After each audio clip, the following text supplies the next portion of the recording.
Demon Slayer's OP, Gurenge by Lisa, starts with a very cold open that shows us a distant, blurry Tanjiro stumbling through a snow-laden forest. Though she's not visible, given his posture and the fact that the camera focuses on the back of his neck in close-up, I think this is meant to be a depiction of Tanjiro's first desperate trudge through the woods with Nezuko on his back after he finds his family slaughtered in episode 1. Undoubtedly the lowest point in Tanjiro's life, but a flash forward to the swordsman standing confidently in an open field, hand on his blade and Nezuko's box fixed securely to his back, shows us that he's put that horrid experience behind him, learned from it in the intervening years, and gained the talent, strength, and resolve to protect his sister from harm, and to save other innocents from facing a similar fate. Resolve that shows in his crimson eyes as they flash open, and in his confident gait as the scene transitions to full color and the present, and he rushes forward to face new challenges. In 4 shots, this OP has isolated and encapsulated a character arc that took our hero 4 episodes to complete in the show,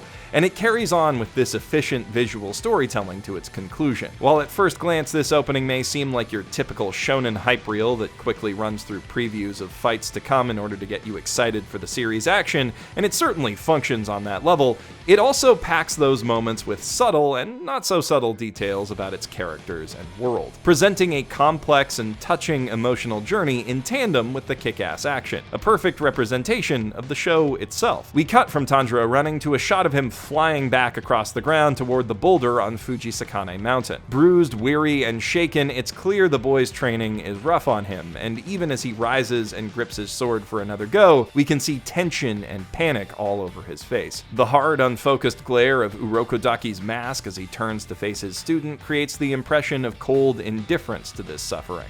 But that couldn't be further from the truth. Urokodaki is so relentless in his training, forcing Tanjiro to push through all of this pain precisely because he cares for the boy. He knows what horrors he'll face as a demon slayer, and that he'll need unyielding strength to overcome them. By contrasting Tanjiro's clumsy fumbling in training with the way he confidently rolls back to his feet after being thrown by the hand demon in the final selection, the OP demonstrates that Urokodaki's harsh instruction has paid off, and in close-up we can see that the panic the boy felt under the relatively low pressure of his training is now under control, replaced with hardened determination in the face of real life-or-death danger. The serene expressions of his 2 other teachers, Sabito and Makomo, likewise contrast with Urokodaki's stern demeanor, showing calm if reserved confidence in Tanjiro's ability to overcome this threat, avenge their deaths, and finally put their souls to rest. If the first shots of this OP show what Tanjiro is to become, then this sequence is meant to demonstrate how he gets there, specifically with the support and guidance of caring mentor figures who challenge him at every step of his journey. Though of course Tanjiro has people who he needs to support and guide as well. We're next introduced to his traveling companions and eventual best friends Zenitsu and Inosuke through a trio of shots that perfectly encapsulate what each of those characters is all about. Zenitsu is first shown frantically fleeing from danger, his second favorite pastime, but he's also shown moving from right to left across the screen, a directional framing that's often used to highlight heroic actions in anime, in contrast to the way that heroes are often shown moving from left to right in Western film. This isn't 100% consistent in either type of media, to be clear, and it's probably just a subconscious byproduct of how each culture's writing system is formatted, but this OP does turn it into an intentional motif. Almost every time we meet a good character in this OP, if they're not facing toward or away from the camera, they're shown following a leftward trajectory, while the villains and those who create obstacles in the hero's path are shown facing rightward. So, while Zenitsu has cowardly impulses, the OP shows they have a way of carrying him in a generally heroic direction. Inosuke, meanwhile, is all too eager to be the danger, getting right up in our faces with characteristically wild bravado as he chases Zenitsu down. In a wide shot, we see a bemused Genpachiro and Nezuko calmly and adorably watching this madness unfold. And when Inosuke finally lays hands on Zenitsu, it becomes clear why they're not worried. Despite his violent, animalistic movement, Inosuke is a harmless good boy who only wants to hoist the flailing coward above his head to prove he can. Good job. You did it, Inosuke. Even if Zenitsu doesn't realize you did because he's too caught up in his own senseless terror to notice that he's running in thin air. This is a fantastically efficient introduction for these two characters. 3 shots is all the OP needs to sell us on their individual comedic appeal, convey what drives them, and demonstrate the group dynamics of its core cast. The OP follows this up with 3 still shots introducing the supporting characters Kano, Genya and Lady Tamayo, and Yushiro. The images are gorgeously composed, effectively conveying the demeanor of each character through expressive artwork and dramatic lighting, and I like how they create a transition from day to dusk to nighttime that brings us into the fights with the demons, but I can't help feeling like they look a bit cheap next to all the great actual animation in the OP. Still, the stills do work stylistically, creating a short lull in the action that allows us to brace ourselves for the frantic fighting that follows. The opening begins building toward its climax with a tracking shot of Nezuko letting her hair down as her loving family is gradually separated from her by the camera's low forward movement and shallow depth of field. They're lost in a red-tinged blur before fading into the darkness entirely, symbolizing how her humanity is stolen away from her by her transformation into a demon. There's a sense of ominous anticipation as the camera tilts up her back, but when she turns around, despite the muzzle, her gentle nature is plainly evident in her expression. However, that wide-eyed innocence is stolen too, swallowed up in a haze of blood that brings us to the dark, topsy-turvy, Escher-esque world of Kibutsuji Muzan's dimensional infinity fortress. In the background, we can see the monstrous silhouettes of the 12 Kizuki's upper 6, the greatest threats that Tanjiro and the Demon Slayer Corps will ever have to face, except, of course, for Muzan himself, sitting in the foreground. And while he lands at the bottom of the frame by the end of the shot, the twisting camera means that he enters it from above his lieutenants, where he believes that he always belongs. In a close-up, the arch-villain turns clockwise and casts a cold glance right toward us, mirroring the motion made by Nezuko in the previous shot. This frames her as his opposite, a threat, perhaps, to his dominance, though how much of a threat isn't yet clear even in the manga. When we return to Nezuko, she has her eyes closed, but quickly opens them into a determined glare, ready to take on the unseen foes that surround her, and her brother, who emerges into battle from behind her, showing that the two are still part of each other despite what they've lost. There's a lot going on here. In the background, we can see the walls of Lady Tamayo's garden, indicating that this shot is taken from their fight against Susumaru and Yaiba.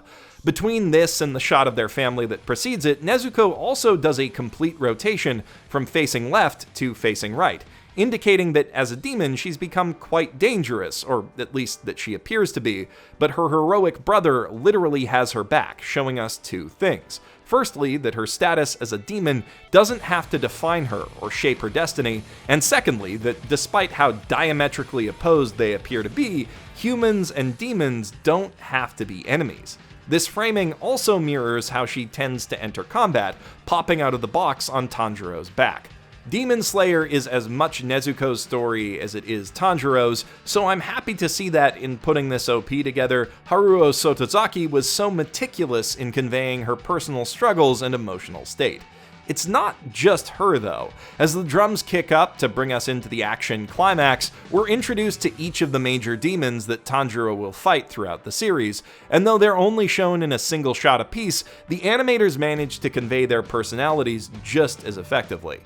Well, except for the weird clone triplet swamp demon guy, he wasn't all that well developed as a villain, and thus his fight is only represented through a single shot of Tanjiro bursting from the ground, which is mostly here to show off his breath of water style. After that, though, we see the overconfident, sadistic glee with which Susumaru and Yaiba carry themselves, as well as the unique weapons that make their fight with Tanjiro and Nezuko so entertaining. Likewise, Kyogai's sad, painful rage is painted all over his face as he beats his drums, causing the room to rotate around him and Tanjiro in the next shot. These demons are understandable, sympathetic figures, but their actions are not forgivable. Thus, each shot must end with a flourish of Tanjiro's deadly breath of water technique. After meeting these villains, we're introduced to Oyakata-sama, the leader of the Demon Slayer Corps, as he sits looking out at his massive garden.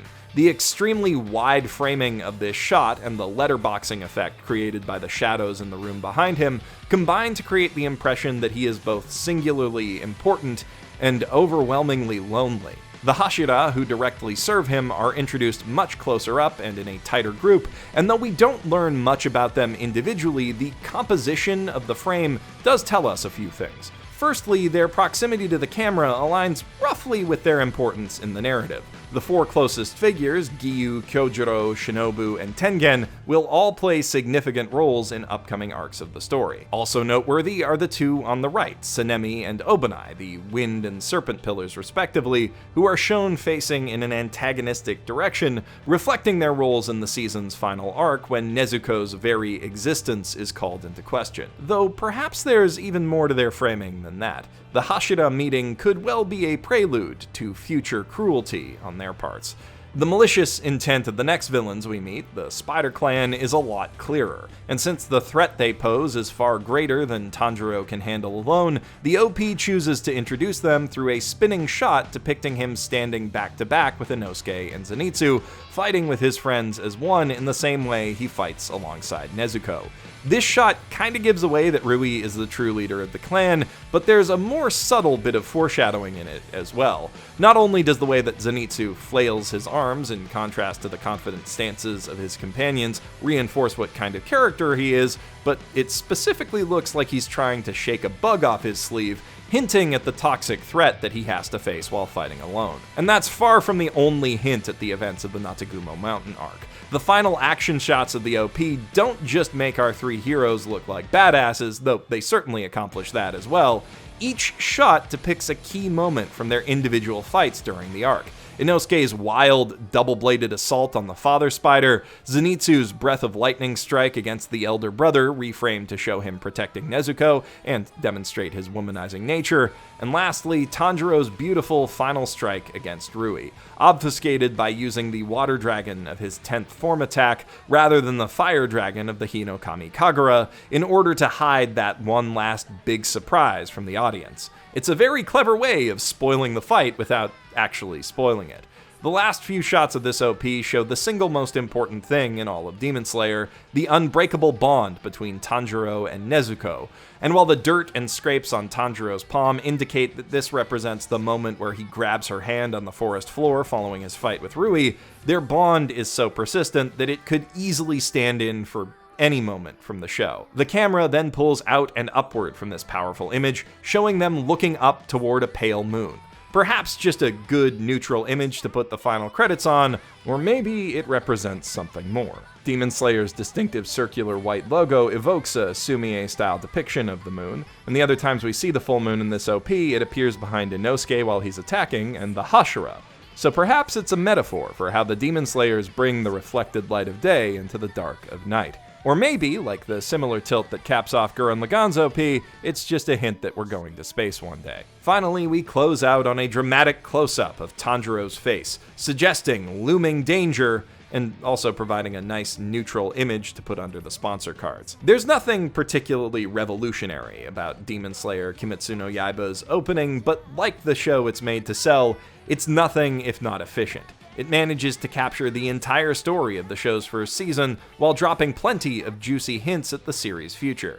The craft and attention to detail on display here is beyond impressive, and I'm excited to see what its creators will bring to the UFO-shaped table when they, fingers crossed, return for its second season. I'm also excited for the day that YouTube and/or the show's rights holders at Sony Music finally release their copyright strike on my Tanjiro vs. Rui Animele video.